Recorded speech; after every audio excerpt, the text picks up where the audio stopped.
Hey everyone, and welcome back to the Channel Top List show. Today we're going on a journey to a place that's often misunderstood, but always fascinating. Palestine. We're talking ancient history that predates empires, natural wonders that defy logic, and a vibrant culture that refuses to be silenced. So buckle up because we're about to explore the unexpected. Trust me, by the time we're done, you'll be left with a sense of wonder and a whole lot more questions. Let's get started. Welcome back to our channel. Today we're diving into some truly surprising facts about Palestine that you probably haven't heard before. Okay, let's kick things off with a history lesson, but not the kind you're used to. We're talking about a city so old, it makes ancient Rome look like a brand new startup. I'm talking about Jericho, a city in Palestine that's been continuously inhabited for over 11,000 years. That's right, 11,000! To put that in perspective, the pyramids of Egypt were built about 4,500 years ago. That means Jericho was already a thriving city thousands of years before those iconic structures even existed. People were living, loving, farming, and yes, probably arguing about whose turn it was to take out the garbage in Jericho longer ago than almost anywhere else on earth. Jericho is a living testament to resilience, to the enduring human spirit. It's a place where the echoes of countless generations whisper through the streets, where time itself seems to bend. So the next time you hear about Palestine, don't just think about the present. Remember Jericho and remember that this is a land with a past so deep, so rich, and so complex that it defies easy categorization. All right, let's move from the oldest city on Earth to the lowest point on Earth's surface, the Dead Sea. Now I know what you're thinking. John, the Dead Sea isn't in Palestine. And technically you're right. Part of it borders Jordan, but a significant portion of its eastern shoreline is part of the West Bank. But the Dead Sea isn't just a geographical wonder, it's a cultural and historical crossroads. For millennia, people have flocked to its shores, drawn by its unique properties. The high salt content, nearly 10 times saltier than the ocean, makes you incredibly buoyant. You can literally float effortlessly on the surface, reading a book if you'd like. But it's not just about floating. The Dead Sea mud is legendary for its therapeutic properties.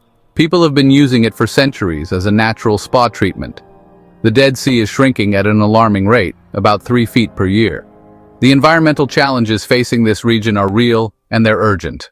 For many people around the world, Bethlehem evokes images of a single night, the night of Jesus Christ's birth. And yes, the Church of the Nativity, believed to be built over the very spot where Jesus was born, is a site of immense religious significance. Pilgrims from all corners of the globe travel to Bethlehem to touch its ancient stones, to light candles, and to connect with their faith. But Bethlehem is so much more than just a birthplace. It's a living, breathing city, home to a diverse population of Muslims and Christians who have called this place home for generations. Walking through the bustling marketplace, you'll hear the sounds of vendors hawking their wares, the laughter of children playing, and the call to prayer echoing from the mosques. Bethlehem is a city of contrasts. Ancient history and modern life coexist here in a way that's both jarring and beautiful.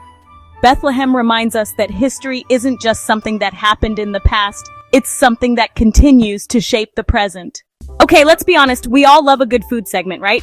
And trust me, when it comes to food, Palestine does not disappoint. Palestinian cuisine is a vibrant tapestry of flavors, aromas, and textures, shaped by centuries of history, tradition, and influence from neighboring cultures.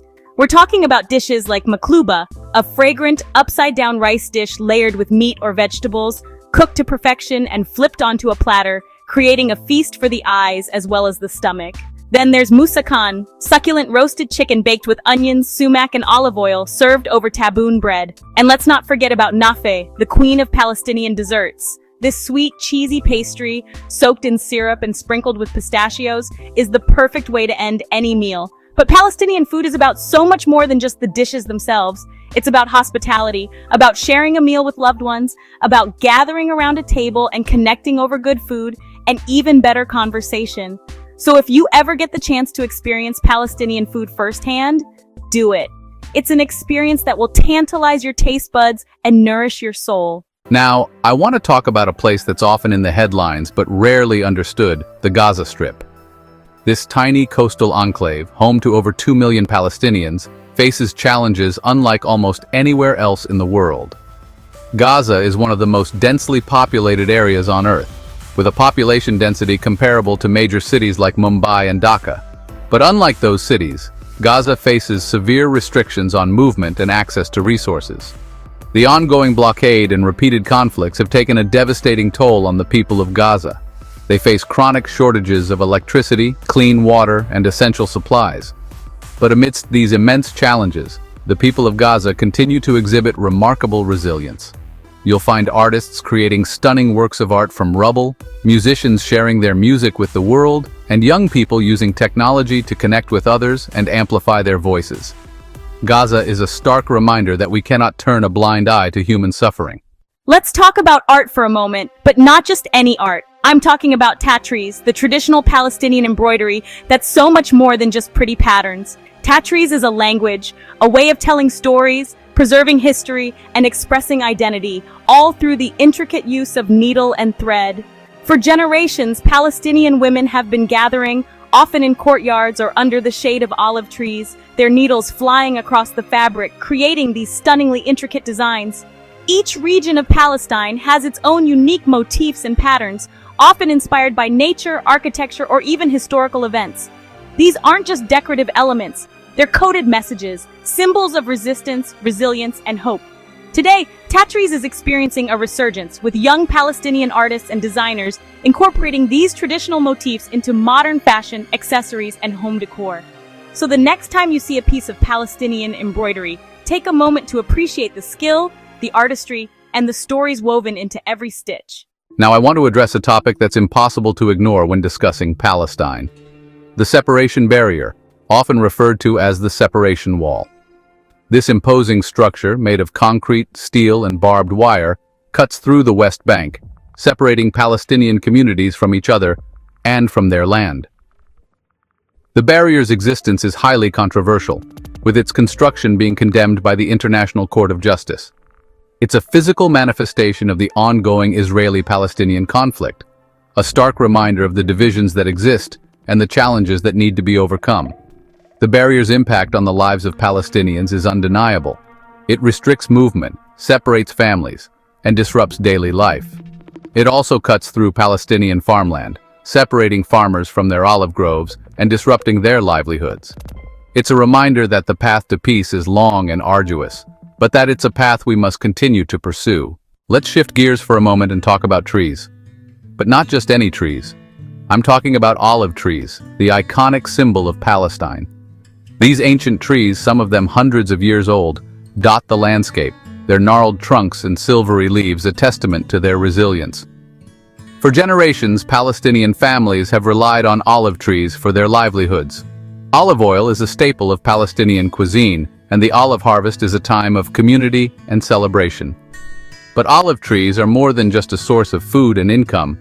They're deeply intertwined with Palestinian identity, representing their connection to the land, their heritage, and their hope for the future. Sadly, in recent years, olive trees have become a target of vandalism and destruction. But amidst these challenges, there's a growing movement to protect and preserve Palestinian olive trees. Despite the challenges they face, the Palestinian people have an unyielding spirit, a love for life that finds expression in their vibrant culture. And what better way to experience that culture than through their festivals? Throughout the year, Palestine comes alive with the sights, sounds, and rhythms of festivals that celebrate their heritage, their art, and their resilience. One of the most renowned is the Palestine International Festival, a celebration of music, dance, theater, and visual arts that brings together artists from Palestine and around the world. From traditional dabke dancing, with its energetic footwork and infectious rhythms, to the soulful melodies of Palestinian music, these festivals are a feast for the senses. These festivals are a testament to the power of art to transcend borders, to connect people, and to inspire hope. So there you have it, 10 things about Palestine that might have surprised you, but this is just a glimpse, a starting point for your own exploration. Palestine is a land of complexities, of contradictions, of immense beauty and heartbreaking challenges. If you enjoyed this video, give it a thumbs up and subscribe to our channel for more thought-provoking content. Thanks for watching. If you enjoyed this video, don't forget to like, comment, and subscribe for more fascinating content.